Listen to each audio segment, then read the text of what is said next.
where raises his silver trumpet, and its call shatters the peace of Valinor. This is no mere summons. It is a declaration, a promise of judgment long withheld, now unleashed upon the world. As the Valar gather, their divine wrath becomes a tangible force, and Eönwë understands the terrible cost. This war will scar the very fabric of Arda itself. He must now lead the host of the West into the heart of Morgoth's darkness, a decision that ends an age of waiting and begins a world-altering cataclysm. By the end of this story, you will understand the full, breathtaking price paid to overthrow the first Dark Lord. We will witness how a war of the gods can break a continent, and what happens to the light of creation when it is wrested from absolute evil. Wherever you are listening from, and whatever the local time is for you right now, I hope you are settled in comfortably. What does it truly mean for a world to be saved when the victory itself leaves the land in ruins? The forges of Valinor burned with a light not seen since the dawn of the world. Under Eönwë's command, the Vanyar and the surviving Noldor did not merely craft swords and spears. They poured their hope, their grief, and their long-restrained fury into metal that gleamed with the essence of the two trees. Each hammer strike was a heartbeat, a rhythmic vow that echoed across the blessed realm. Alongside them, the Maiar, those spirits of fire and wind and starlight, began to shed their gentle forms. They grew in stature and terror, their power radiating outwards until the very earth of Aman trembled under their feet. This was no longer a council of deliberation. It was the birth of an army. Every elf who lifted a newly forged blade, every Maiar who let their inner fire blaze forth, had to make a choice in that moment. They looked east, towards the impenetrable shadow over Middle-earth, and chose to abandon eternal safety for a war that promised only sacrifice. The distant evil of Morgoth became a personal enemy, a shadow they would now cross an ocean to face. As the host began its march to the shores, this shared resolve fused them into a single, terrifying entity. Their unity was not just for show. It was their first and greatest weapon, a living wave of light moving with one unstoppable purpose. The swan-prowed ships did not sail so much as they fought their way across the ocean. Morgoth felt their coming, a tremor in his fortress of Angband, and he unleashed his will upon the sea. Winds that howled with the voices of tortured spirits tore at the sails. Waves rose like black mountains, intent on swallowing the fleet whole. Inside every warrior, a quiet dread whispered that perhaps the Dark Lord's power was truly boundless, that even the ocean itself was his to command. It was in this chaos that Eönwë's presence became their anchor. He remained motionless at the prow, his gaze fixed on the eastern horizon, a silent challenge to the storm. His unwavering calm was a tangible force, a wall against which the fury of the elements broke. In that crossing, he ceased to be just a herald and became their true commander, the living proof that a will forged in the light of Valinor could stand against the primal scream of Morgoth's fear. And then, through the lashing rain and spray, a dark line emerged on the edge of the world. It was the coast of Beleriand, a land suffocated under a blanket of perpetual twilight. The sight did not bring relief, but a grim finality. The storm had been the doorway. Now they had arrived at the house of the enemy. The ships ground onto the gravel beaches with a sound like grinding teeth. Before the last wave could recede, The shadows within the blighted forests began to move. They were not shadows at all, but legions, a tide of orcs and monstrous wolves, their forms twisted by hatred, poured from the trees with a single, shrieking purpose. The air, already heavy with the stench of decay, filled with the clash of steel and the snarls of beasts meeting the first elven ranks. This was not a battle of strategy, but a storm of pure violence. In the heart of that chaos, Eönwë was a fixed point of light. He did not shout orders, he simply acted, and his movement was a command in itself. His blade, when it fell, did not merely cut. It unraveled the dark energies that bound the orcs, leaving only empty husks. He was not fighting soldiers, he was cutting away the very essence of Morgoth's will. The elves of Valinor, their hearts sickened by the sheer vileness of their foe, had a choice to make in that first, brutal minute. They could recoil from the horror, or they could channel their disgust into a focused, disciplined wrath. They chose to fight. They remembered the light of the trees, the silence of the Helcaraxë, the faces of those lost to Morgoth's cruelty. Their ferocity became a mirror to Eönwë's cleansing light, a controlled burn against the wild, screaming darkness. When the last of the initial wave was driven back into the woods, the beach was theirs, but the cost was laid bare upon the stones. The first to step ashore now lay still, their bright armor stained, the light of Valinor extinguished in their eyes. This was no longer a distant crusade. The war had tasted their blood, and it was hungry for more. Leaving the stench of the beach behind, the host of the West turned its face toward the heart of the shadow. Eönwë gave the order to advance, and the great army began its march inland, moving into a land that was not merely occupied, but corrupted. The air itself was a thin, acrid poison that burned the lungs with every breath. Rivers did not flow with water, but with a thick, black sludge that seemed to swallow the light. The trees were twisted into agonized shapes, their branches like skeletal fingers, clawing at a sky perpetually choked with gray ash. Every step forward was a battle against the land Morgoth had claimed as his own. Scouts returned with grim faces, their reports speaking of vast shapes, circling high above, winged beasts whose shadows alone could blot out the sun.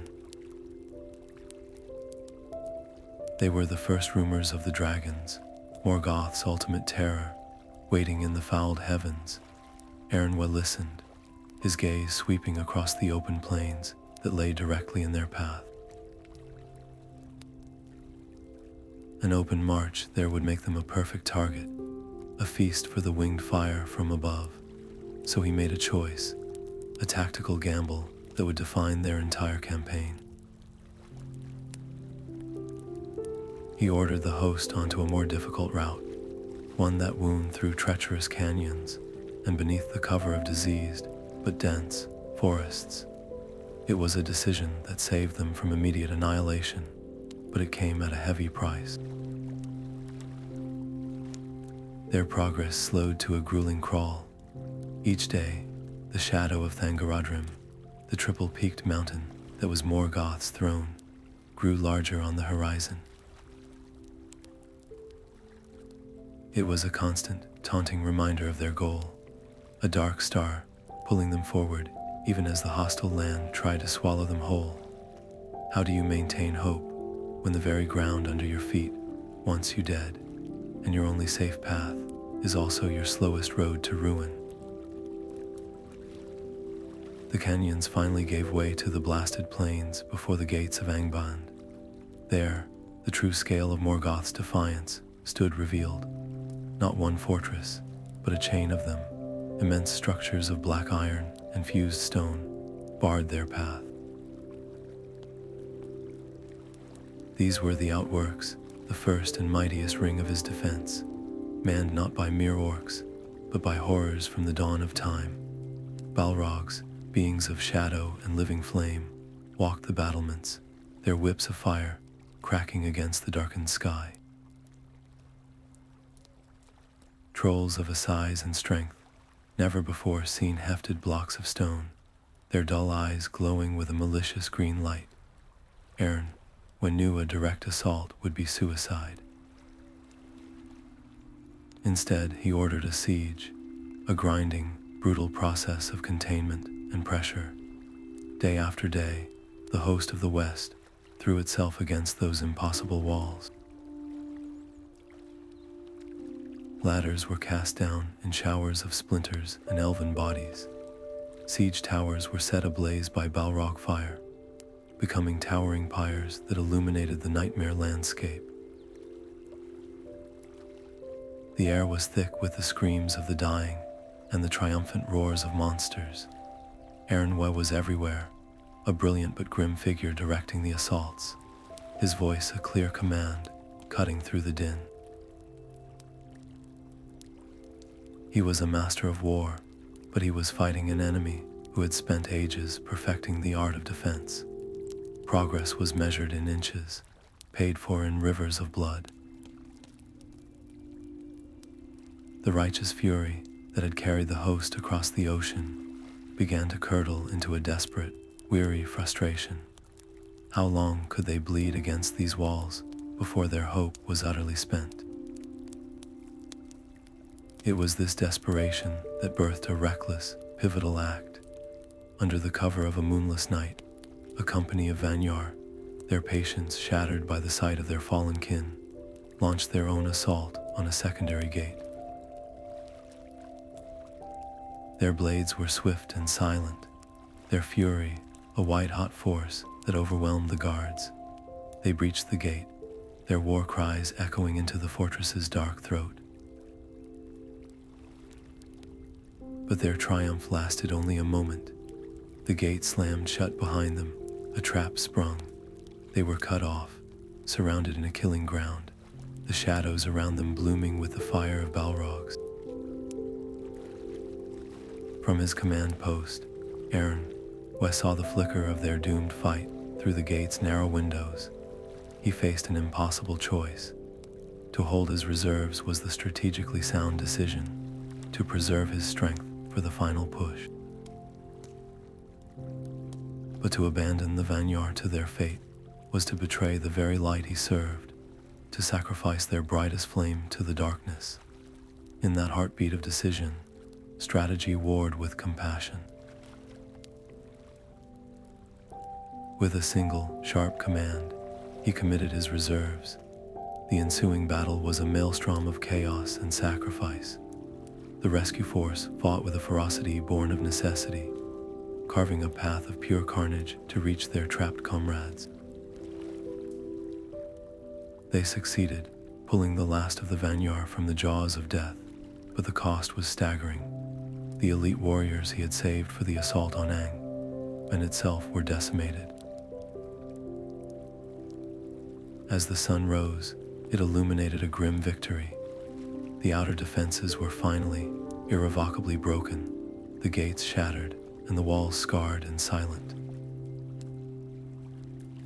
But the price of that broken gate was etched on every face, a silent testament to the terrible tension between the cold calculus of war and the burning need to save a single, precious life. A shadow fell over the command tent, not of cloud or winged beast, but of a living creature whose wingspan could eclipse a small hill. Eärendil, Lord of the Eagles, descended without a sound, his feathers the color of a gathering storm, and his eyes holding the ancient light of the stars.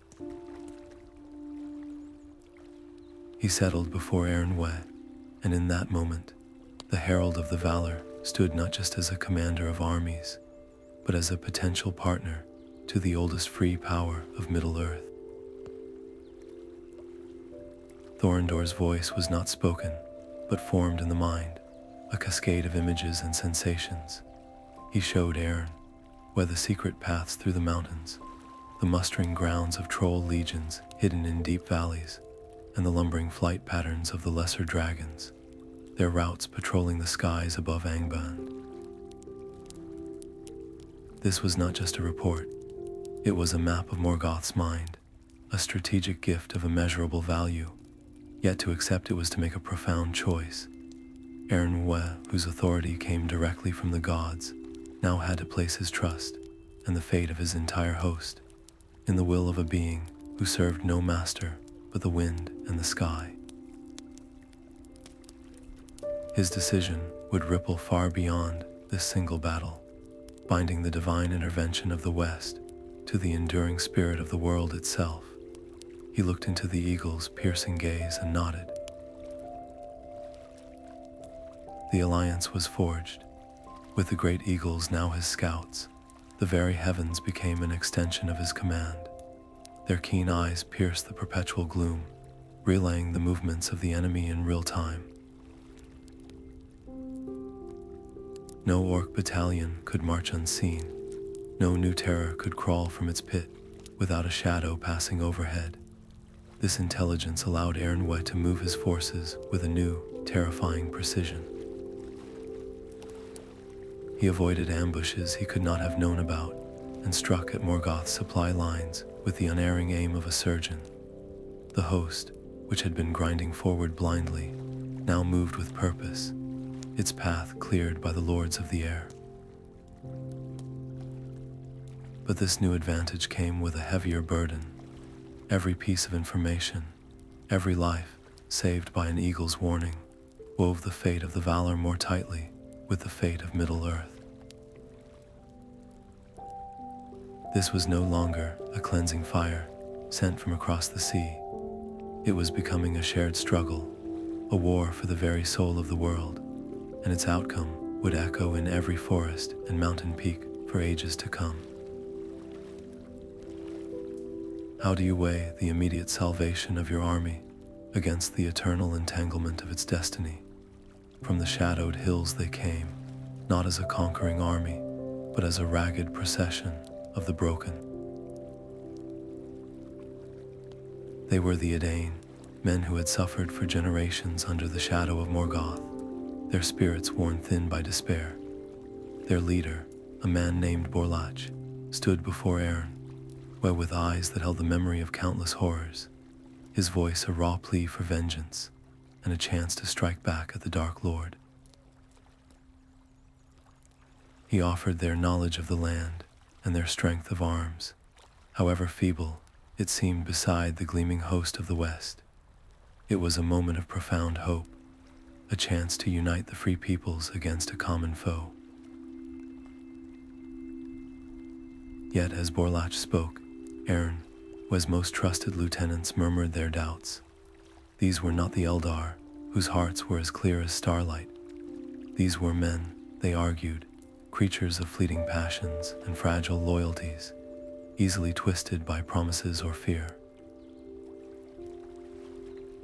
Morgoth's corruption ran deep, they warned, and this offer of alliance could be his most cunning trap yet, a dagger aimed at the host's very heart.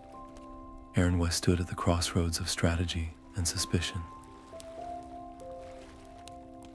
To refuse them was to turn away a people crying for liberation, to act against the very light he served. To embrace them fully was to risk everything on a faith he could not afford. His decision was a masterstroke of cautious pragmatism. He accepted the Edain, but he placed them in auxiliary roles, tasked with guarding the rear flanks and the vital supply lines that snaked back to the coast. It was a position of necessary trust, but not of true integration. They were given a place in the war, yet kept at a careful distance, a living reminder of the divide between the immortal and the mortal. For a time, this uneasy arrangement held. The men performed their duties, and the host continued its relentless pressure on Angband's inner defenses. But the lieutenant's fears were not unfounded. The shadow had sunk its hooks too deep into some hearts. A faction among the Edain, led by Borlach's own cousin, had been secretly treating with Morgoth's agents. Seduced by promises of power and survival in the world he would remake. One moonless night, as the sounds of distant battle echoed from the front, they made their move. Their target was the supply depot, the lifeblood of the entire army.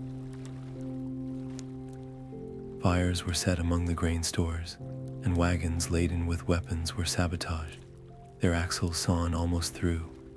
The betrayal was discovered not by an elf, but by Borlach himself, whose honor proved stronger than his kin's deceit. He raised the alarm, his voice a ragged cry of shame and fury. The response from Eärendil's guard was swift and merciless. The saboteurs were surrounded and cut down without ceremony, their brief rebellion ending in a bloody slick on the muddy ground.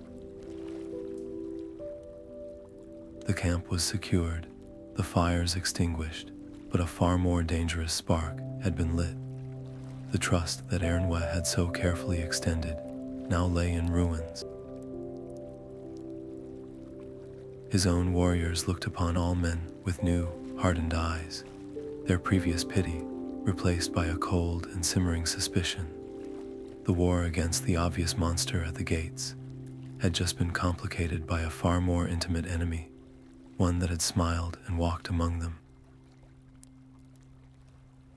Can a war be truly won when you must constantly watch your own back, when the line between ally and enemy blurs into a haze of doubt and fear?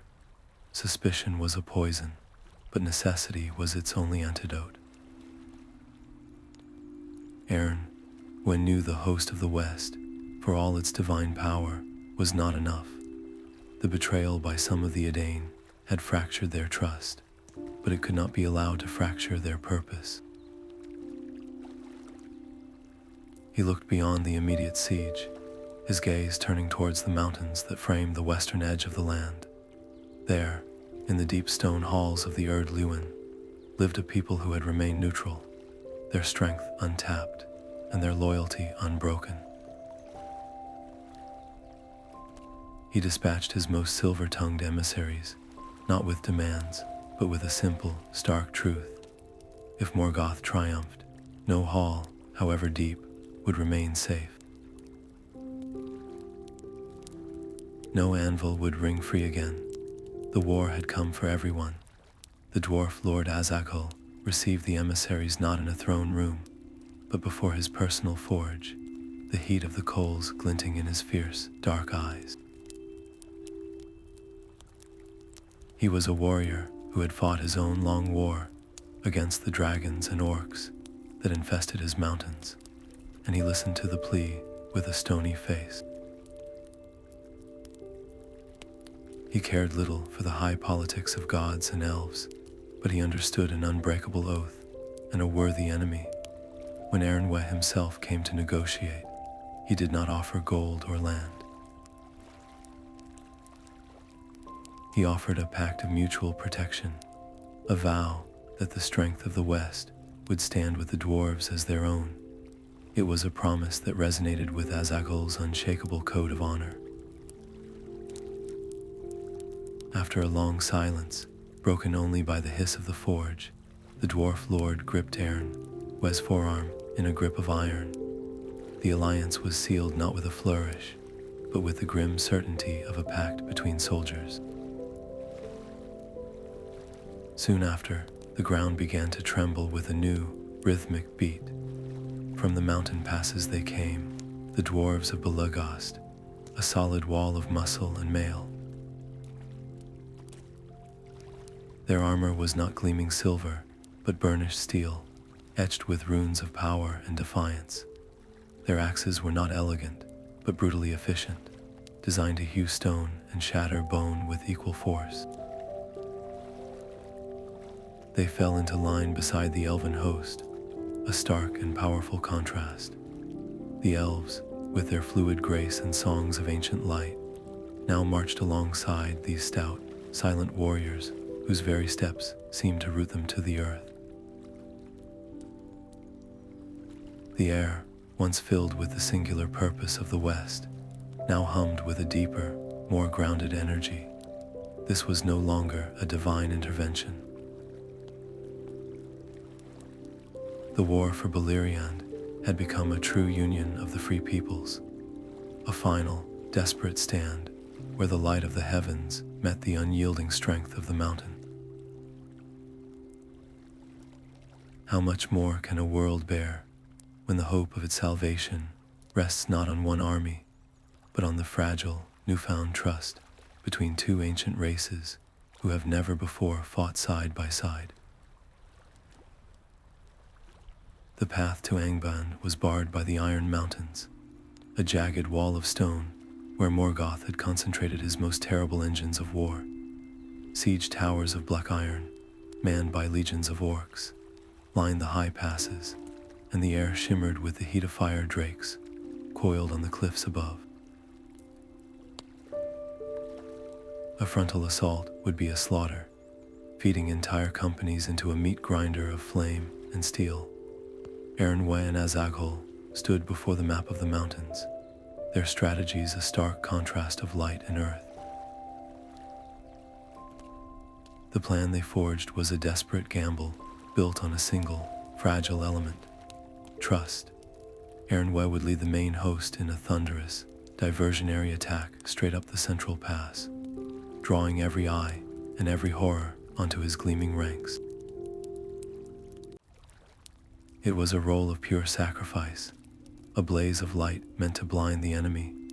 Meanwhile, in absolute secrecy, Azaghâl and his dwarves would use their ancient knowledge of stone to tunnel through the mountain's flanks, emerging behind the primary defenses to strike at the heart of the enemy position. The timing had to be perfect. If Eönwë's diversion failed, the dwarves would be discovered and wiped out. If the dwarves were delayed, the host of the West would be annihilated in the pass. There were no guarantees, only a shared nod between a Maiar and a dwarf lord, and a promise sealed not with words, but with action. As the first elven arrows flew, and the war chants of the Valar echoed against the stone, the mountains themselves seemed to shake. Eönwë was a beacon of impossible courage, standing firm against waves of orcs and the scorching breath of drakes, his very presence a shield for his soldiers. Deep within the earth, the only sound was the relentless ring of dwarven picks, a steady heartbeat counting down the moments. Azaghâl's company burst from their tunnel, not into a vulnerable rear guard, but directly into the lair of the great fire drake, Glorung. The beast, enraged by the intrusion, turned its full fury upon them. What followed was not a battle, but a cataclysm in a cavern. The dwarves, surrounded by fire, stood their ground. Azaghâl, his armor glowing red-hot, drove his axe deep into the dragon's belly, even as the creature's talons tore through his own body. He fell, but his final blow made the beast recoil in agony, breaking its hold on the mountain pass. The enemy line, caught between Eönwë's hammer and the dwarven anvil, shattered. The path to Angband was torn open, but as the dust settled, the dwarves gathered around their fallen lord, their victory chants silent. They had paid for this open road with the heart of their king, a life given not for gold or glory, but for an oath made to an ally. The cost of unity was etched in dragon fire and dwarven blood, a grim price that would forever bind the memory of light to the strength of the mountain. The air in the deep valleys tasted of ash and burned stone, a poison that coated the tongue and seared the lungs. This was the final approach, the pit that cradled the roots of Thangorodrim itself. The ground did not merely tremble, it pulsed with a sickening rhythm. Each distant hammer fall from the Dark Lords forges a heartbeat of pure malice that vibrated up through the soles of their boots. Eönwë drove them forward, a relentless force against the suffocating dread. There was no sky here, only a ceiling of churning smoke and embers, and the landscape was a gallery of torments. Petrified trees wept a black, viscous sap, and streams of molten rock cut through the rock like bleeding wounds. Strange, phosphorescent fungi pulsed with a sickly light, their shapes suggesting faces trapped in silent screams. This was no longer a march through a corrupted land, but a descent into Morgoth's own mind, a place where fear was given physical form. The disciplined ranks of the host began to fray. Elven warriors, their spirits accustomed to starlight and song, found their senses assaulted by a reality that defied all harmony. They saw phantoms in the smoke, heard the whispers of long-lost kin in the groan of the earth. Each soldier was forced to wage a war within, battling the despair that clung to them like a second skin. The war had become a test of spirit, a desperate struggle to hold onto a single memory of light in a world designed to extinguish it. And then the valleys opened onto a vast, scorched plain. There, rising from the blasted earth like the teeth of a colossal beast, stood the gates. They were not simply made of iron, but seemed forged from solidified shadow and hatred, a sheer, black cliff face that absorbed the very light of the host. A profound silence fell, broken only by the ceaseless, mocking hammerfalls from within. The final barrier was before them, a maw of darkness waiting to swallow them whole. After so much sacrifice, so many miles of blood and fire, they had reached the threshold. But to stand before the door of a nightmare is one thing. To find the courage to knock, knowing what waits on the other side, is another battle entirely. The silence before the gates was a living thing, a pressure that threatened to crush the spirit. Eönwë rode before the assembled host, his gaze sweeping across the faces of elves, men, and dwarves. They were not a pristine army anymore. Their armor was scarred, their banners torn, their eyes holding the memory of every friend lost on the long road to this darkness. He saw the doubt there, the creeping fear that perhaps this final door could not be broken. He knew then that swords alone would not win this day. He raised his voice, and it did not echo, but was absorbed by the immense shadow before them, a spark of sound defying the void. He did not speak of victory or glory. He spoke of the light left behind. He named the trees of Valinor, their lost radiance. He spoke of the starlit shores of Eönwë, the first home of the elves. He reminded the dwarves of their deep, echoing halls and the ring of free hammers. To the Edain, he spoke of sunlit fields and the hope of generations unborn. He wove their individual grief into a single, shining tapestry of purpose. Every personal sacrifice, from the first elf fallen on the beach to the dwarf Lord Azaghâl in the mountains, was not a loss in vain, but a price paid for this very moment, for the chance to reclaim the world from the dark. His words were a kindling, and as he spoke, a fire long suppressed began to blaze anew in every heart. The light of their banners seemed to grow brighter, pushing back against the oppressive gloom.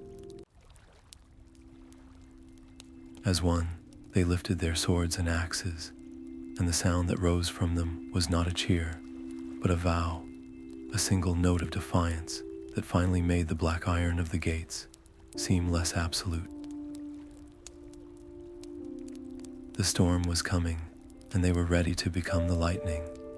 The great cry that tore from the host was the sound of a world's hope turning to fury. It was a single, shattering wave that crashed against the Gates of Angband. Dwarven wrought rams, forged of unbreakable steel and enchanted with runes of breaking, swung forward on colossal chains, their thunderous impacts sending spiderwebs of cracks racing across the black iron. Alongside this physical assault, the Maiar unleashed their raw power, not as a flash of light, but as a sustained, grinding pressure. Beings of wind and flame focused their will against the dark metal, not to melt it, but to unravel the very spells of hatred that bound it together. The gates groaned, buckled, and began to bleed streams of black, acrid smoke.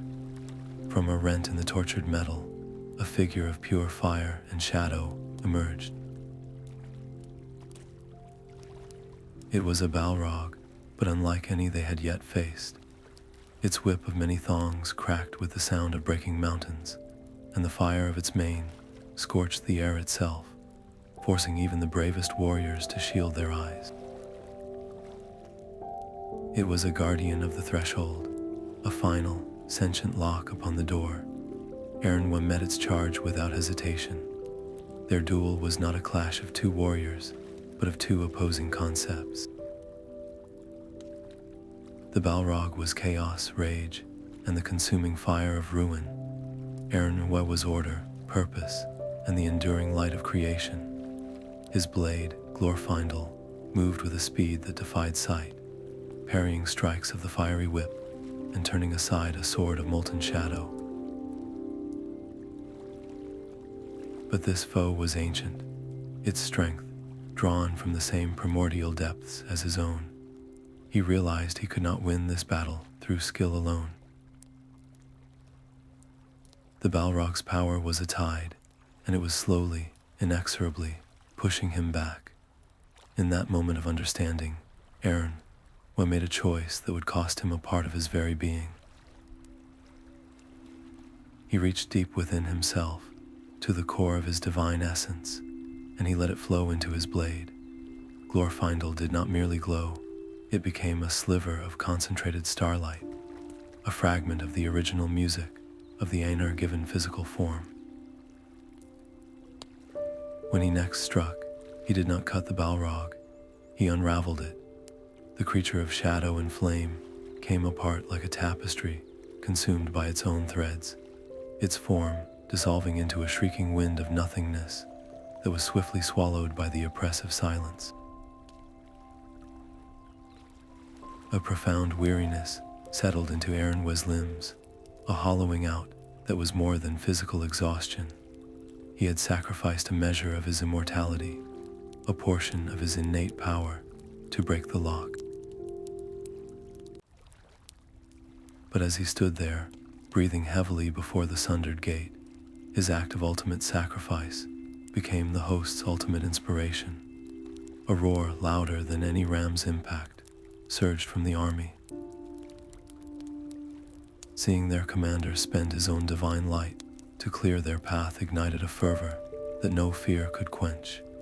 With a final collective heave, the great gates of Angband shattered inward.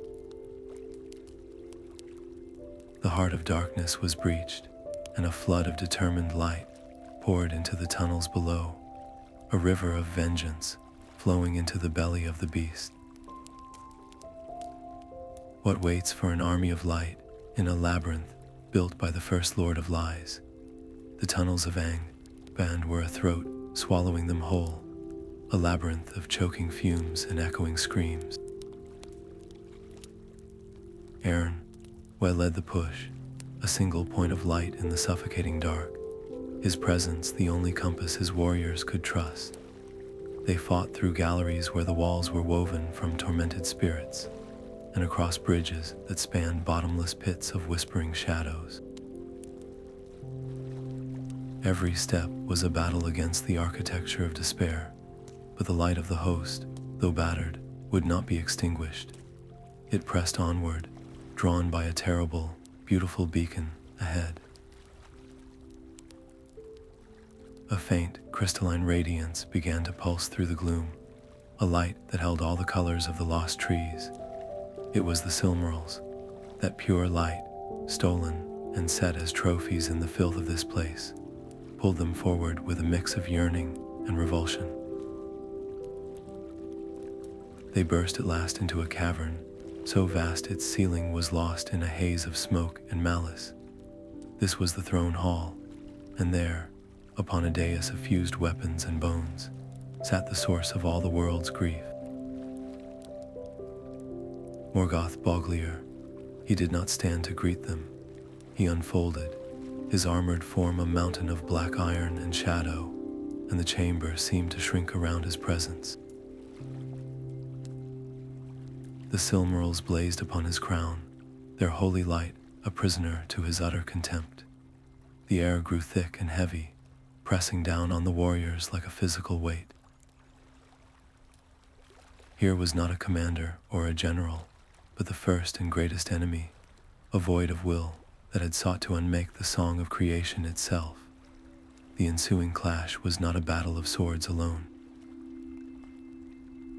When Morgoth moved, it was with the slow, terrible certainty of a glacier, his black mace, Grond, striking the floor and sending fissures of darkness racing through the stone.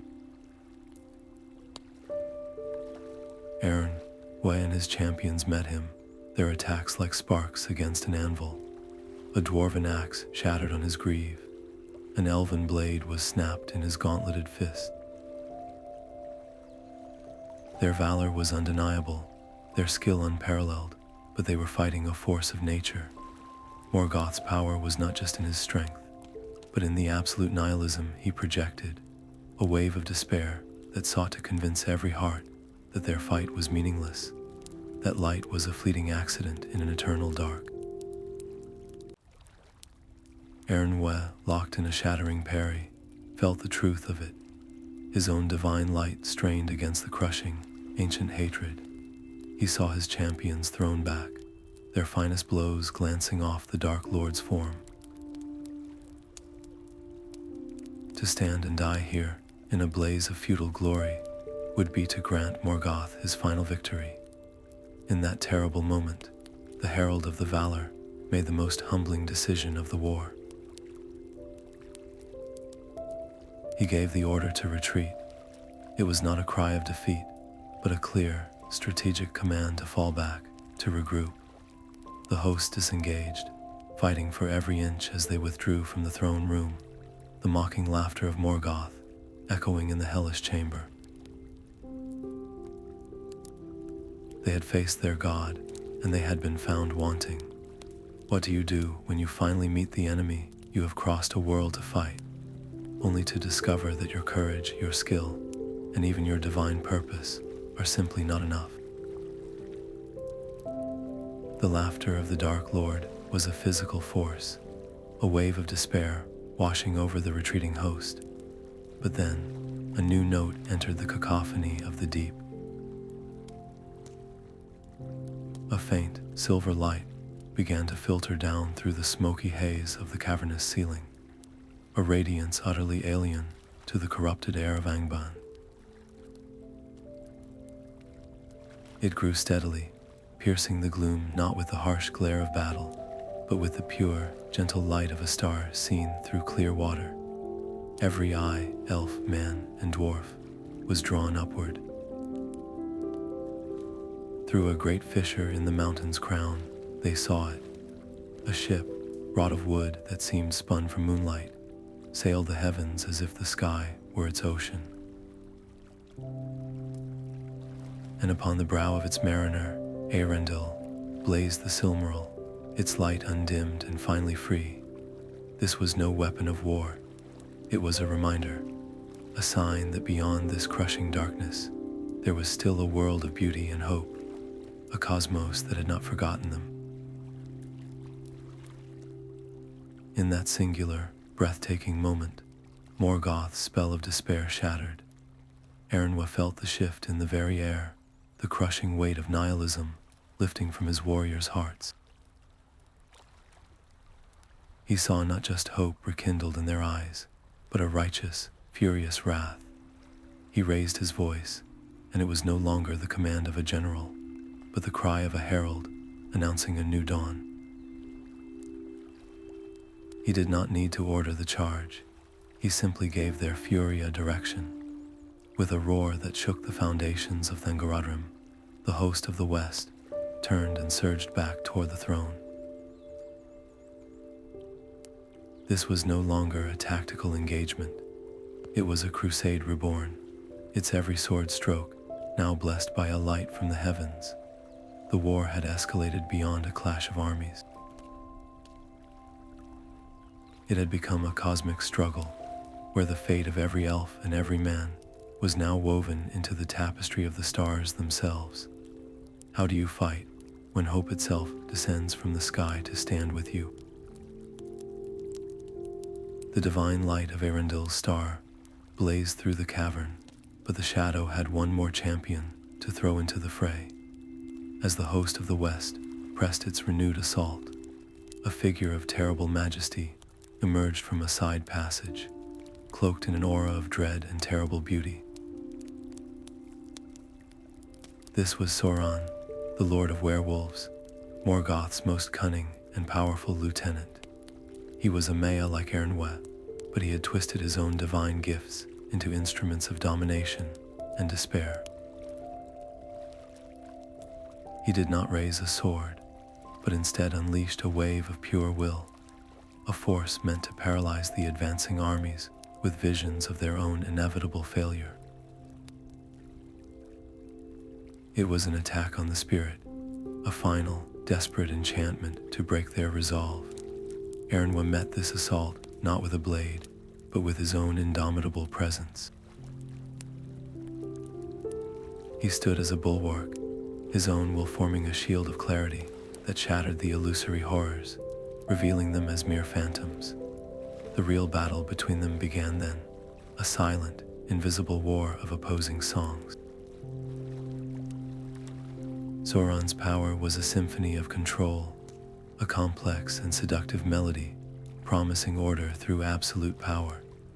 Eönwë's was the original theme of creation, a call to freedom and harmony that could not be corrupted.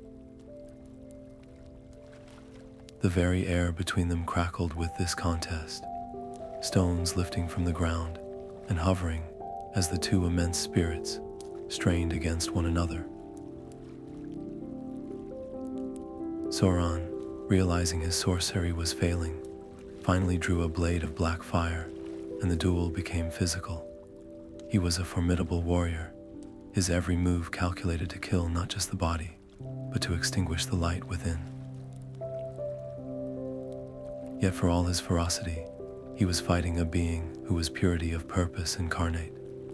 Eönwë moved with a grace that was both beautiful and terrifying. His sword, Glorfindel, a streak of silver that turned aside the dark fire again and again. He was not merely defending, he was studying, understanding the flaws in Sauron's fallen nature. He saw the pride, the desperate need to dominate that was the core of his enemy's strength and his ultimate weakness.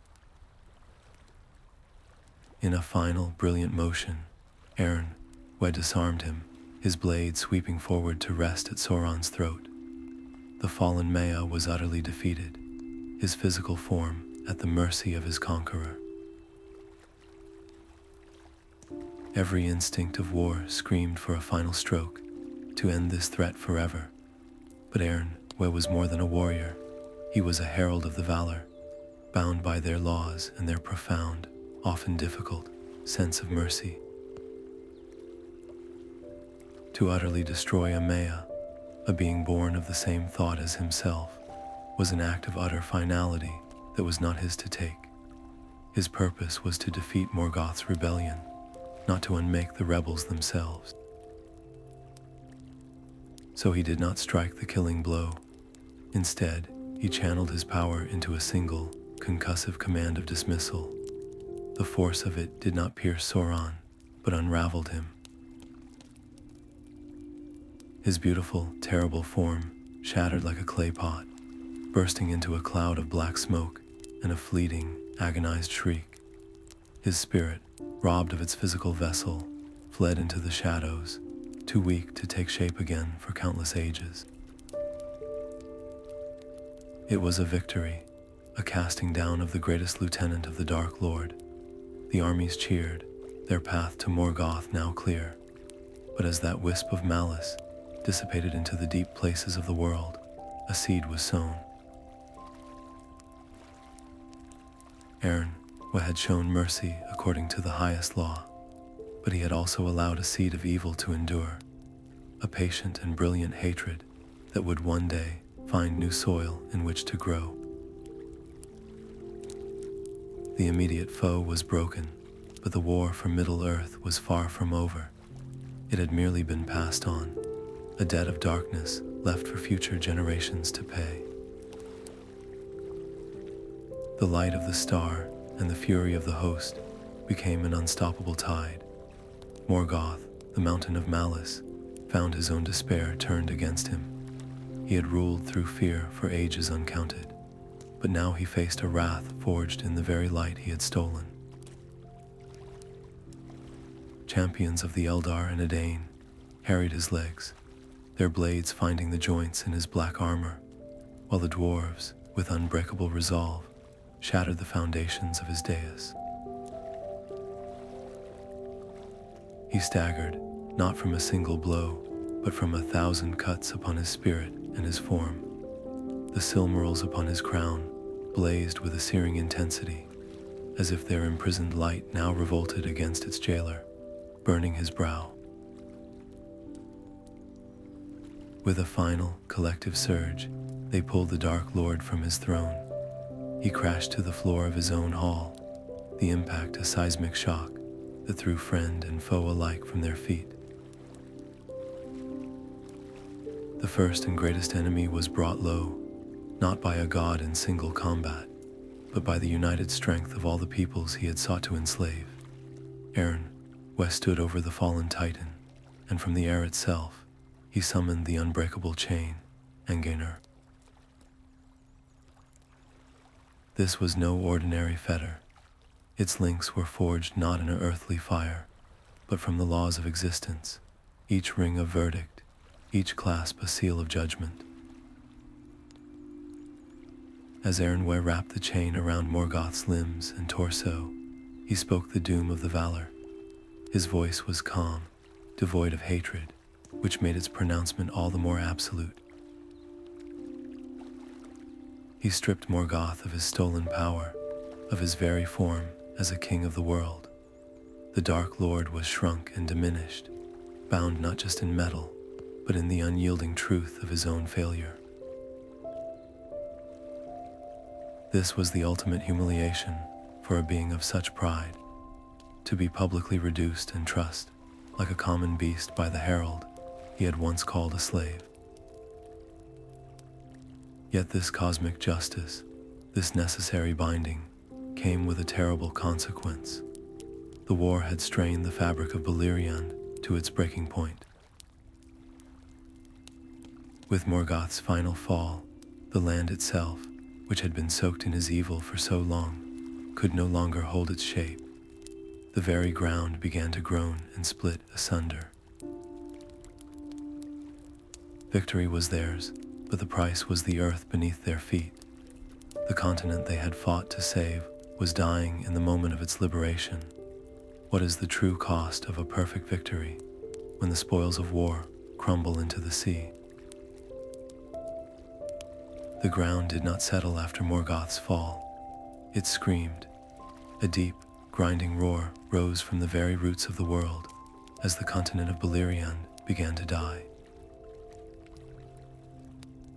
The violent energies of the war, the Valar's unleashed power, and the sudden absence of the dark will that had long poisoned the land had strained it beyond all endurance.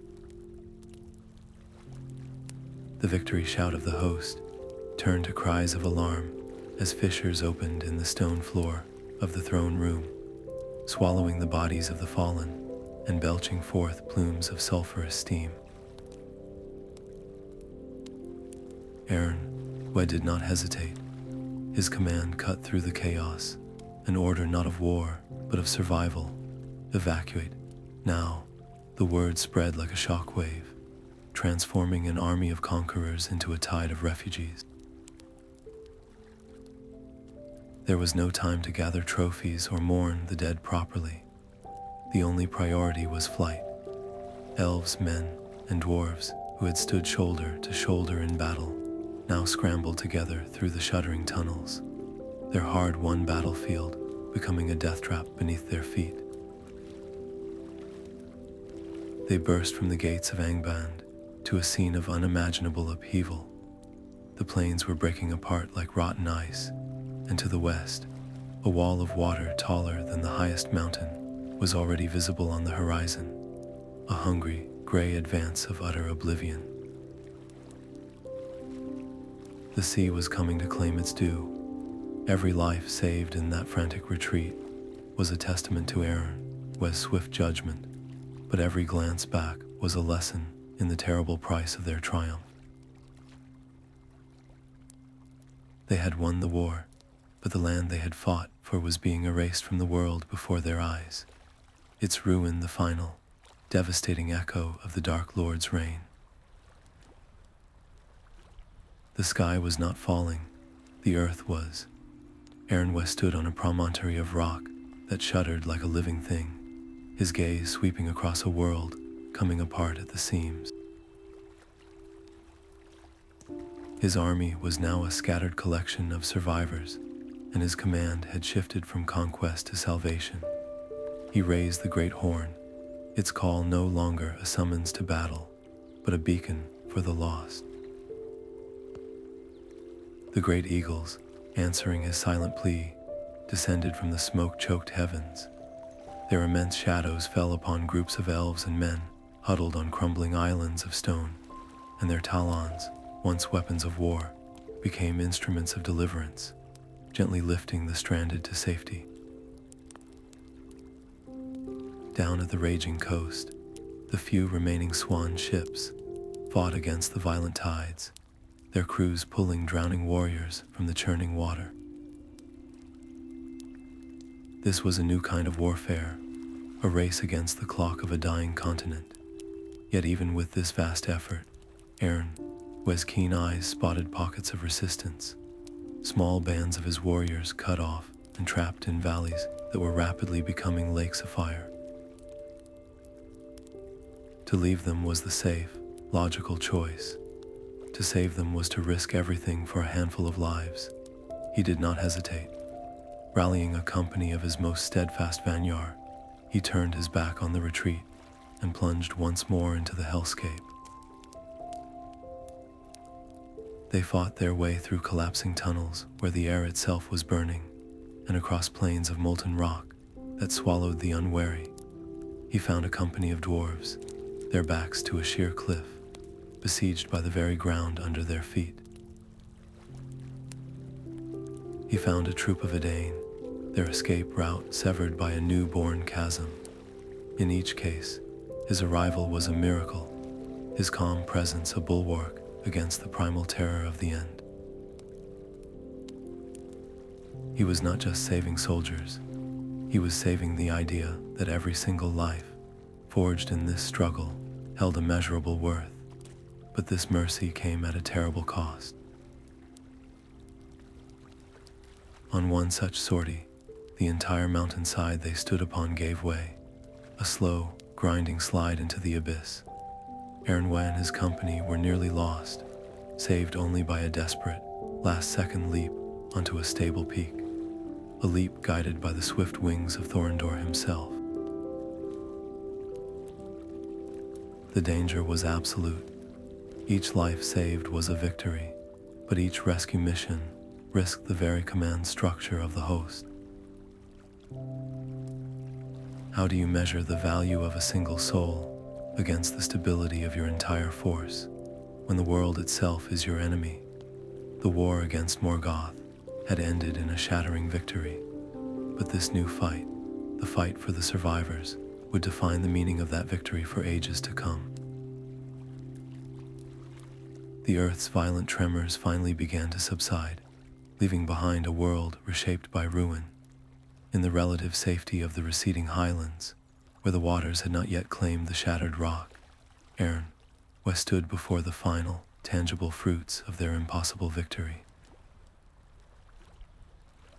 The two remaining Silmarils, wrested from the iron crown of the fallen Dark Lord, lay before him. Their light was undimmed, a heartbreaking beauty that seemed to cleanse the very air of Angband's lingering foulness. To look upon them was to remember the world as it was meant to be before the shadow. Eönwë's decision was immediate and firm. He placed the jewels under a heavy guard of his most trusted Vanyar, a circle of spears and unwavering loyalty around that reclaimed brilliance. This was a practical act, for such power could not be left unsecured in a broken land, but it was also profoundly symbolic. It was the light of creation, rescued from the heart of darkness, a promise that not all was lost. Yet, as the jewels pulsed with their serene radiance, a different kind of shadow was already moving toward the camp. The sons of Fëanor, drawn by the irresistible pull of the oath that had cursed their house for centuries, approached with a desperate, hungry intent. They saw not a symbol of hope, but their birthright, a prize they were sworn to reclaim at any cost, from any hand, friend or foe. The very light that represented their greatest triumph now gleamed with the cold, sharp edge of a future tragedy. The war was over, but the poison of an unbreakable vow was just beginning to seep into the foundations of their hard-won peace. They came as shadows born from a greater shadow, the last two sons of Fëanor, Midrose and Maglar.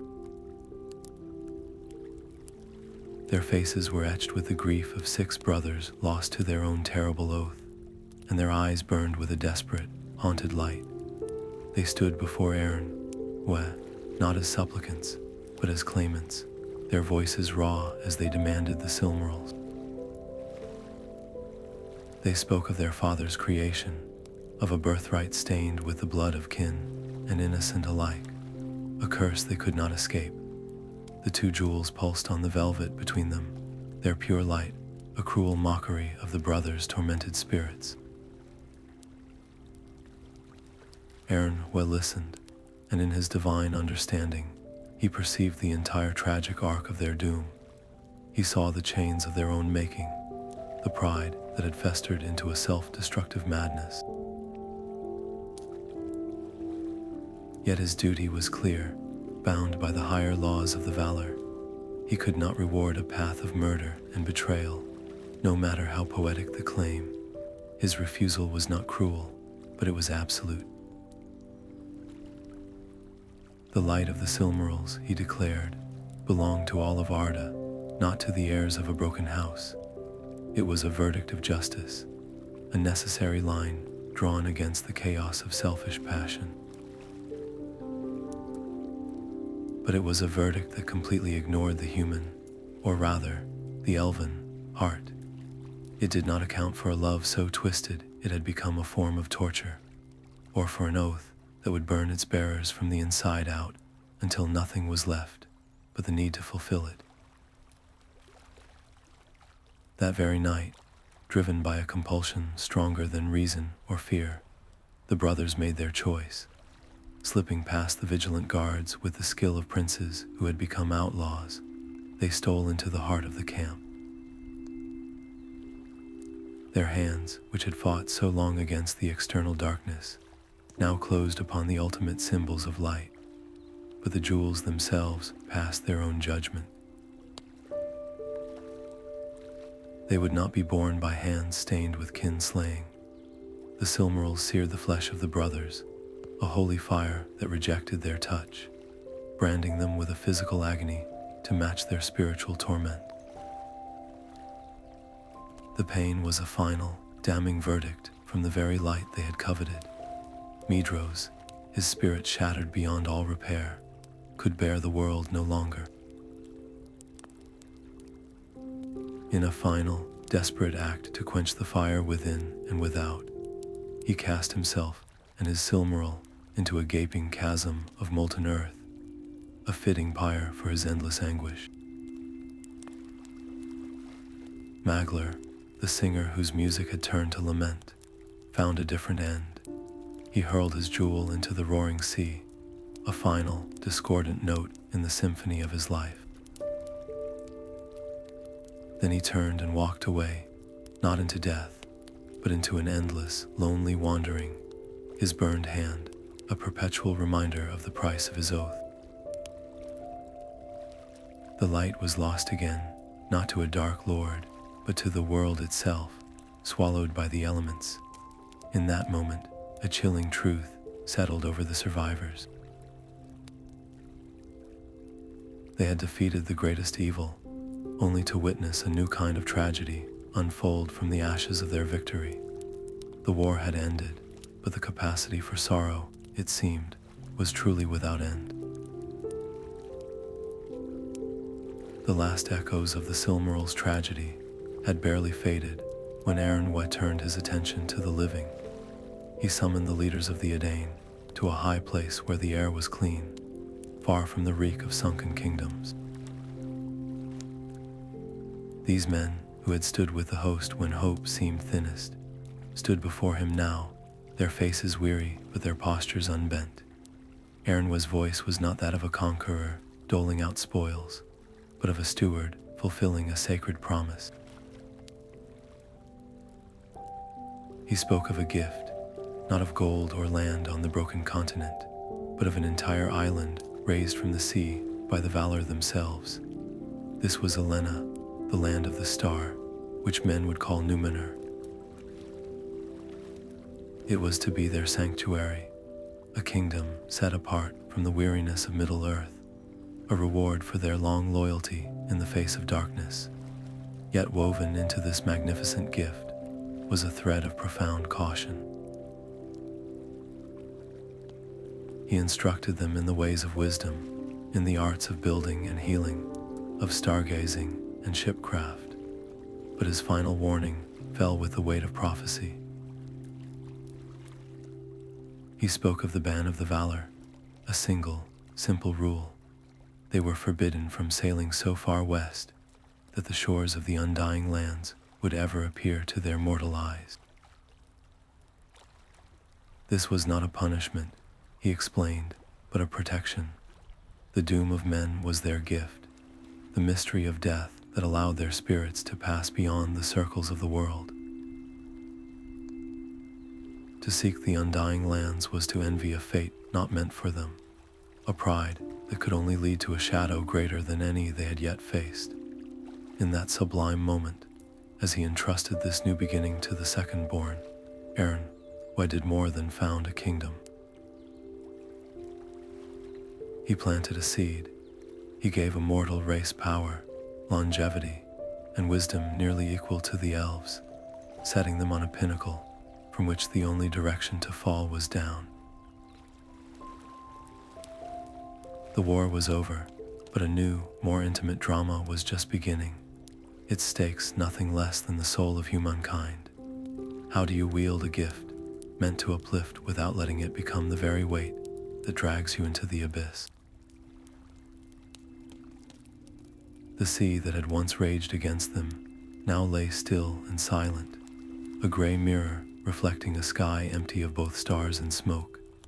The swan-prowed ships turned their prows west, but this was no triumphant fleet. Their numbers were halved, their sails torn and stained, their decks carrying not the eager warriors of Aman, but a quiet host of survivors. The journey was a long, slow procession through a wounded world, each league a measured beat in a funeral dirge for the continent they had left sinking beneath the waves. Eönwë stood at the stern, his gaze fixed not on the blessed realm ahead, but on the eastern horizon, where the memory of Beleriand's final, groaning collapse was a fresh brand upon his spirit. The light of the Silmarils was lost, the sons of Fëanor were broken, and the land they had set out to save was now a legend at the bottom of the ocean. He carried the weight of every single life spent, every hope extinguished, and it was a heavier burden than the Dark Lord himself had ever been. As the faint scent of the undying flowers of Valinor first touched the air, it brought no comfort, only the sharpening of a single, daunting question. How do you present a victory to your king when the price of that victory is written in the hollow eyes of your army and the drowned graves of an entire world? The shores of Aman finally emerged from the mist, radiant and unchanging. The white sands and shimmering trees were exactly as they had left them, a vision of perfection that felt almost like an accusation. They disembarked in a silence that was deeper than any battlefields, the victors returning as pilgrims from a realm of dust and ashes. The other Maiar and the Vanyar who had remained behind watched them come, their joyful greetings dying on their lips as they saw the scars, both visible and unseen, borne by each returning soul. Eönwë did not allow himself a moment of rest. He walked through the familiar streets of Valinor, past fountains that sang with water, clearer than diamond, and his heart ached with the memory of rivers running black with sludge. He climbed the long, winding path to the halls of Manwë upon the mountain of Tanaquedel, each step a rehearsal for the most difficult report of his eternal existence. He would stand before the Elder King and speak of triumph, of Morgoth bound and evil cast down, but he would also have to speak of the dwarf Lord Azaghâl, of the betrayed Edain, of the twisted oath that stole the light, and of the terrible, necessary mercy that allowed Sauron's spirit to flee. He would have to explain the logic of a war where the cure was as cataclysmic as the disease. In that silent ascent, Eönwë the herald became Eönwë the witness, a living bridge between the flawless ideal of the gods and the bloody, complicated truth of the world they sought to guide.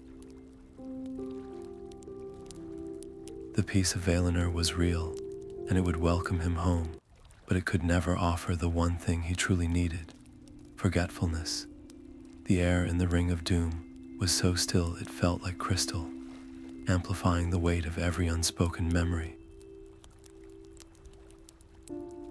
Eönwë stood before the high seat, the light of the two trees illuminating the dust motes, dancing in the silence, each one a tiny ghost of the cataclysm he had witnessed. He did not begin with a list of victories. He began with the names of the fallen, the first elf on the beach, the dwarf Lord Azaghâl in the mountain pass, the Edain who had died faithful, and those who had died betraying that faith. His voice was steady, but it carried the echo of a continent groaning into the sea. He recounted the strategic gambles, the siege that devoured hope, the desperate rescue that cost his finest warriors, and the alliance with the eagles and dwarves that had saved them all. He did not hide from the difficult choices. He claimed full responsibility for the loss of the Silmarils, for his decision to place them under guard, knowing the oath of the sons of Fëanor, yet trusting in the law. He accepted the burden of Beleriand's ruin, the terrible calculus that deemed the land itself a worthy price to pay for the world's freedom from its first Dark Lord. He was no longer just the herald who had sounded the trumpet. He was a commander who had learned that victory is not a clean, bright thing, but a mosaic pieced together from sacrifice, compromise, and irrevocable loss. Manwë listened, his presence a vast, calm expanse. When he spoke, his voice was not one of judgment, but of profound sorrow. He affirmed the necessity of their path. The war had to be fought. Morgoth had to be cast out. The chain Angainor was a righteous and final judgment, yet he mourned the price with a depth that shook the very foundations of Tanaquedel. He grieved for the lost light of the Silmarils, for the twisted fate of the House of Fëanor, and for the beautiful, broken land, now sleeping beneath the waves. His judgment was not a celebration, but a solemn acknowledgement. The fate of Arda was forever changed, not because evil was utterly vanquished, for its seeds had already been sown, but because the children of Iluvatar had been forged in a fire of such magnitude that their own stories would now carry its shadow and its light for all the ages to come. The silence following the final judgment was not an end, but a long, slow exhale. Eönwë descended from the mountain with a new purpose, no longer as a commander of war, but as a guide for a world learning to breathe again. He stood on the shores of Middle-earth one last time, the same shores where his host had landed with such fury, and now oversaw a different kind of passage. The great swan ships of the Teleri were being boarded not by soldiers, but by families, by artisans and singers, by elves whose hearts were weary of the long shadow and yearned for the undying light of the west.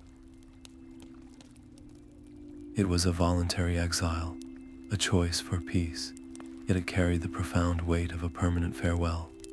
He blessed their voyage, his presence a comfort as the white sails caught the wind, carrying a significant part of the light and memory of the elder days away from the mortal shores forever. But not all chose to depart. A great number of the Noldor and the Sindar looked upon the broken, yet healing, lands of Middle-earth and felt not weariness, but a stubborn, resilient love. This was their home, scarred by their struggles and hallowed by their dead. Eönwë, understanding this bond, turned his attention to them. He did not command or dictate, but instead offered his counsel, the wisdom of the Valar made manifest. He walked with their new lords, like Gil-galad and Elrond, advising them on where to raise their new, lesser kingdoms. He pointed to the Isle of Balor, to the havens at the mouths of Sirion, and to the hidden valley that would become Imladris, places of natural strength and beauty, where the memory of the light could be preserved. His guidance helped them establish realms that would become bastions of elven culture and power for thousands of years, strongholds against the lesser shadows that still lingered in the world. Yet this very act, this blessing of their new beginnings, also formalized a great and lasting sorrow. By aiding the elves in rooting themselves so deeply in Middle-earth, he was inadvertently drawing a line in the soil of time itself. The elves who remained became the Eldar, the people of the stars, bound to the world for as long as it lasted. The Edain, the fathers of men, were granted their own glorious island of Númenor, a gift that also set them on a separate path, one defined by their unique gift of men, the mystery of death. This was the final, subtle consequence of the war. The scattering was not a chaotic flight, but a deliberate parting of ways. The two kindreds, who had bled together against a common foe, were now set on diverging roads. The world was indeed moving into a new epoch, an age of lesser, but more intimate, struggles. The great war of the gods was over, but in its wake, it left the enduring, quiet tragedy of separation, a legacy of partings that would define the sorrow and the beauty of all the ages to come. How do you build a future when its very foundation is the memory of a perfect, shattered unity? Eönwë did not remain in the halls of power, but walked the broken earth himself, a quiet architect of renewal. With a chosen few of the Maiar, spirits of growth and water and stone, he traveled through the ravaged lands of Middle-earth, their presence a gentle counterpoint to the recent cataclysm. They did not command the land to heal, but coaxed it. Where rivers ran black with sludge, Maiar of Ulmo sang old songs of clear springs, their voices persuading the waters to remember their original purity. In valleys choked with ash, other spirits walked, their hands brushing the poisoned soil, their power seeping into the ground to neutralize the lingering hatred and encourage the first brave seeds to stir. This was not a grand, dramatic act like the war, but a patient, deliberate labor of creation after the age of destruction. It was a choice to offer hope, a testament that the world was not abandoned to its wounds. And life, stubborn and resilient, answered the call. Thin blades of grass pushed through cracked stone. Hardy shrubs took root on the sides of newborn hills. The first birds, their feathers gray with dust, returned to sing in the skeletal branches of trees that had somehow survived. Yet for all their power, the healers could not erase every scar. Vast chasms remained, filled now with clean water, but their depths were a permanent reminder of the land's fracture. Certain mountains stood perpetually bare, their stones scorched to glass by dragon fire, immune to any seed or song. These eternal wounds served as a silent memorial. The active restoration proved that evil's touch could be cleansed, that renewal was always possible. But the enduring scars whispered a more sobering truth, that some damage inflicted by a malice as profound as Morgoth's would remain written upon the world until its very ending. How do you measure the success of a healing when the most visible proof of your victory is the permanent mark it left behind? The westernmost shores were no longer the edge of a continent, but a new frontier. Where the great land of Beleriand had crumbled into the sea, a long, sloping coastline remained, a final, stubborn gift from the drowned kingdoms. It was here, with the salt spray of a new ocean in the air, that Eönwë stood beside the young elf Lord Gil-galad. The scene before them was one of raw, recent creation, a landscape of cliffs and sheltered bays that had been the high hills of a lost world. Gil-galad's people were few, their eyes holding the deep sorrow of those who had witnessed the end of an age, but their hands were busy, felling the pale wood of the new-grown trees and raising the first humble shelters. Eönwë did not command the work. Instead, he walked the perimeter of the chosen land, his presence a subtle force that seemed to calm the very earth. Where his feet touched the soil, the grass grew a richer green, and the lingering taint of Morgoth's shadow, which had seeped into every stone of the old world, was gently scoured away. He guided the placement of the first foundations, not for strategic defense, but to align the rising structures with the hidden flows of energy in the world, the same currents that had once nourished the undying lands. When the first great tower of Mithlond, the Grey Havens, was raised, Eönwë laid his hand upon its stone. He did not chant a spell or summon a flash of light.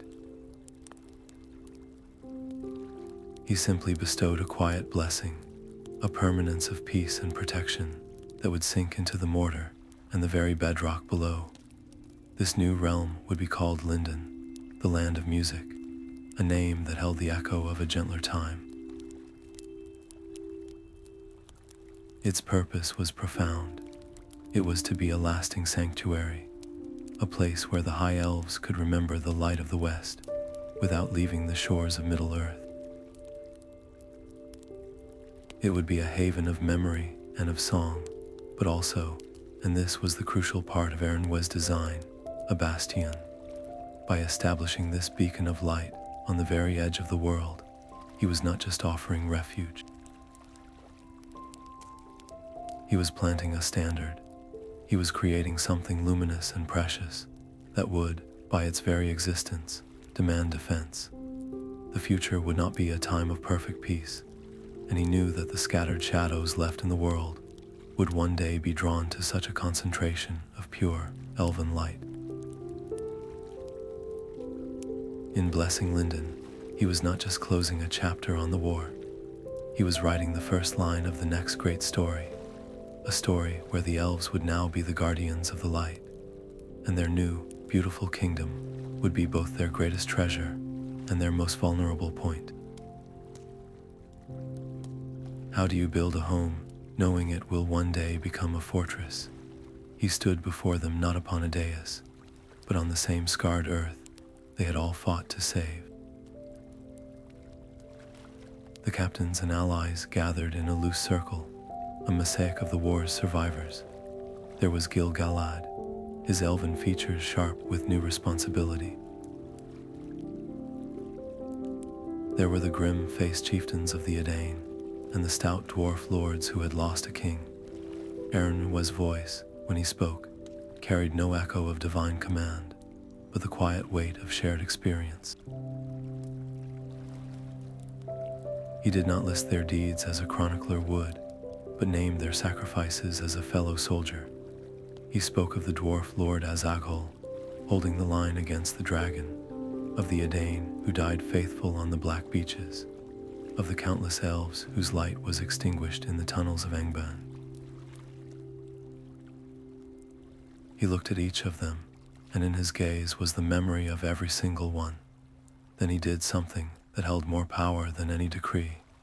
He formally released them. His voice was clear and final as he dissolved the chain of command that had bound the host of the West, setting each people free to follow their own path. He spoke of the long peace they had earned, a season of growth and healing under the sun, but his final words were not of rest, but of watchfulness. The great shadow is broken, he told them, but shadows linger in forgotten corners and in the pride of mortal hearts. The direct guardianship of the Valar was ending. The torch was being passed. From this moment forward, the fate of Middle-earth would not be decided by gods from across the sea, but by the choices of those who walked its soil. A profound and bittersweet silence settled over the group. It was a closure, yes, the end of an age of divine war, but it was also a beginning, heavy with a terrifying and glorious truth. They were on their own. The final ship was a distant white fleck on the horizon when Eönwë turned to the one who had remained behind. Elrond, his young face already marked with the sorrows of a lost childhood and a divided heritage, stood waiting. The herald of the Valar carried no weapon, no banner. Instead, he held a simple, weathered chest of dark wood, its surface unadorned yet humming with a quiet, immense gravity. He did not speak of power or of command. He spoke of memory. Within this chest, he explained, lay scrolls older than the sun, histories written in the light of the stars, and the first language of the elves. They contained the unblemished truth of the elder days, the full chronicle of the War of Wrath, its strategies, its sacrifices, and its somber lessons. This was not a gift for a king or a warrior. It was a gift for a healer, a scholar, and a future lord. In that moment, Eönwë was not just giving Elrond a collection of texts. He was entrusting him with the conscience of an age. He was placing the entire, terrible, beautiful story of the war against Morgoth into the hands of a half-elven sage, a being who himself was a bridge between the immortal and the mortal, the ancient and the new. The choice was deliberate and profound. The Valar were receding, their direct intervention ending. The future of Middle-earth would now be shaped by the choices of its own people, and the only weapon Eönwë could leave them was the unvarnished truth of the past. Elrond accepted the chest, its weight far greater than its physical form, and in that acceptance, his own destiny was sealed. He would become the keeper, the one who would remember when others chose to forget, the guardian of stories that held both the poison of pride and the antidote of wisdom. How do you protect a world from the darkness it has already defeated? You arm its wisest hearts with the memory of how the victory was won and the terrible price that was paid. The final ship had vanished, and the last echo of the horn had faded into the salt spray. Eönwë stood alone on the empty shore, the only figure on a coastline that stretched into a new and uncertain future. His gaze swept across the horizon, not as a commander surveying his domain, but as a witness remembering a face. He saw the ghost of Beleriand in the rolling waves, the memory of its mountains and forests, now sleeping in the deep. He had helped save this world, and in doing so, he had helped break it. The cost was etched into the very curve of the earth, a permanent scar that was also a testament to their success. There was no pride in that moment, only a quiet, profound acceptance of the terrible and beautiful symmetry of it all. He then turned from the shore, not with regret, but with a sense of completion. He did not call for a vessel. One simply formed from the morning mist and the light of the rising sun, a ship woven from the essence of the peace he had fought to restore. He stepped onto its deck, and it carried him not across the water, but upon it, a silent glide into the west. This was not the return of a conqueror laden with spoils. It was the quiet withdrawal of a fulfilled instrument. His great task, the purpose for which he had been sent forth with a silver trumpet, was done. The door between the gods and the world was closing, its heavy, silent click felt by every elf and man who now looked to the east and saw only the open sky. The age of the Valar's direct rule was over, its final act written not in a decree, but in the solitary figure of a herald returning home. His personal saga had reached its end, but his influence remained, woven into the soil of every new sprouted forest and the foundation stones of every elven haven. He was leaving, but he had become part of the world's memory, a strand of light in its very bones. What becomes of a world when the gods who shaped it decide to finally let go? The air in the throne room was thick with the smell of blood and scorched stone, a silence falling that was deeper than any cheer of victory. Eönwë stood before the source of all the world's grief, the chained and diminished form of Morgoth Bogliar. The Dark Lord was on his knees, the unbreakable links of Angainor biting into his flesh, his crown with its empty settings lying twisted on the floor. Every instinct forged in the long years of war screamed for a final, cleansing strike, to erase this blight from existence with a single, righteous blow. The faces of the fallen, from the first elf on the beach to the dwarf lord in the mountain pass, seemed to press in on him, demanding vengeance. But Eönwë did not raise his sword. He looked upon the pitiful, hate-filled creature and saw not a foe to be slain in passion, but a broken note in the great music that required correction. His voice, when he spoke, did not thunder with rage, but resonated with the calm, terrible weight of absolute law. He did not pronounce a sentence of death, for such a being could not truly be unmade by any hand present. Instead, he spoke the judgment of the Valar, a verdict of eternal exile. Morgoth was cast out through the door of night into the timeless void, forever severed from the world he had sought to claim as his own. It was an act that required Eönwë to master the very wrath that had fueled his entire campaign, to transcend the personal desire for retribution and become the pure, dispassionate instrument of a justice greater than any battlefield victory. In that moment, the reign of terror was irrevocably ended. Yet as the pronouncement echoed in the hollow hall, a more sobering truth settled upon the victors. The war was won, but the world they had saved was not the pristine world of the beginning. Morgoth's marring, his will to dominate and corrupt, had seeped into the very substance of Arda like a poison in the soil. The land itself was broken, and that shadow would linger, not as a centralized evil, but as a potential for discord woven into the fabric of existence, a flaw that would remain until the world's final end.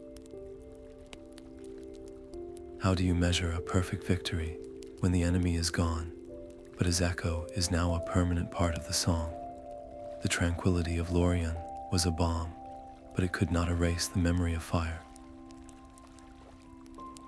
Eönwë walked through gardens where every leaf seemed to sing of an unbroken peace, his own spirit a silent counterpoint to the perfect harmony.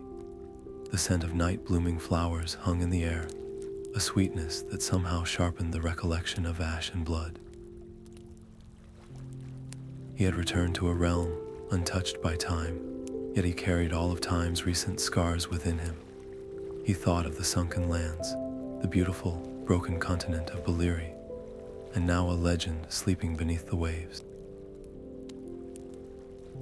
He remembered the faces of the fallen, from the first brave elf on the Black Beach to the dwarf, Lord Azaghâl, giving his life in a mountain pass. And he felt the absence of the Silmarils, their pure light lost not to the enemy, but to the tragic pride of those who had sworn to reclaim them. Each memory was a weight, a quiet toll paid for the world's freedom. Yet as he walked, a somber peace settled over him. The war was not a clean victory, but it was a necessary one. The light had endured. Life, stubborn and resilient, was already pushing through the broken earth of Middle-earth. The great shadow was cast out, and in its absence, the elves and the Edain now had the one thing they had fought for. A future. It was their future to build, to shape with their own hands and their own choices. A world no longer defined by the oppressive will of a dark god. He had been the instrument of a terrible, cleansing wrath, a fire that had to burn to allow for new growth. The long defeat was finally over, but the long memory, the quiet, enduring witness to all that was lost and all that was saved, that would remain with him forever. How do you measure the worth of a peace that was purchased with the very land you set out to save?